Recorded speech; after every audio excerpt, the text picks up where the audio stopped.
কক্সবাজার সমুদ্র সৈকতে গোসলে নেমে নিখোঁজ হয়েছেন মিরপুরের এক পর্যটক। এ সময় মুমূর্ষ অবস্থায় অপর একজনকে উদ্ধার করেন সি সেফ লাইফগার্ড কর্মীরা। কক্সবাজারে ট্যুরিস্ট পুলিশের কনস্টেবল মোহাম্মদ পারভেজ হত্যা মামলায় একজনকে ফাঁসি ও 2 জনকে 10 বছর করে কারাদণ্ড দিয়েছে আদালত। বাঁশখালীর সরল ইউনিয়নের পূর্ব পাইরাং পাহাড়ি এলাকা থেকে মোহাম্মদ সিরাজ মিয়া নামে এক বয়োবৃদ্ধ লোকের মৃতদেহ উদ্ধার করল বাঁশখালী থানা পুলিশ। চট্টগ্রাম কক্সবাজার জাতীয় মহাসড়কের চন্দনাইশের 2000 পৌরসভার দেওয়ানহাট পুয়া ফকির মাজার সংলগ্ন এলাকায় দ্রুতগতির যাত্রীবাহী বাসের ধাক্কায় এক শিশু নিহত হয়েছে।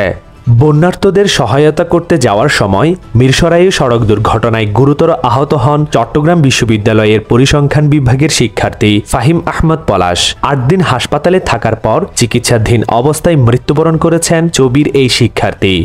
রাজধানীর সচিবালয় এলাকায় হামলা ও ভাঙচুরের ঘটনায় মিজানুর রহমান নামে এক আনসার সদস্যকে গ্রেফতার করা হয়েছে।